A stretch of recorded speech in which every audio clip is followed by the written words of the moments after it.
My organization is the International Catholic Migration Commission, and we're a global organization.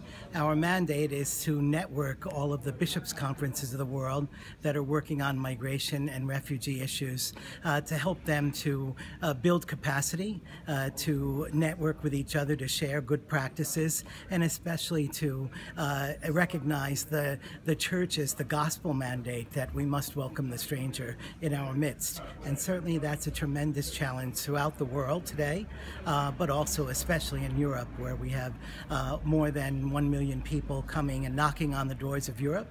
And Europe that has often, its people have received welcomes in other continents, now seems to be closing the doors. So we see this as a very important issue.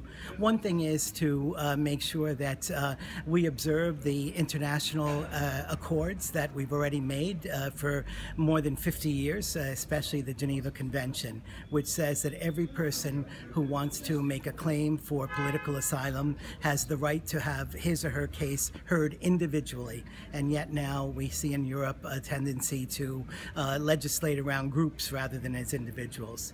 The second thing is to really open our hearts and our minds to know that refugees and migrants are not just a problem to be solved, but they bring something that they can add to European life and European culture, and especially to the values in this continent.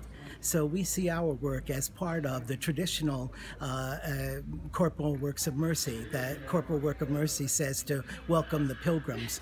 These are new pilgrims. These are people who are on a pilgrimage to be able to retain their dignity and the sanctity of their lives, and we need to welcome them and also benefit from them. For in giving that mercy, we also receive the mercy of God ourselves.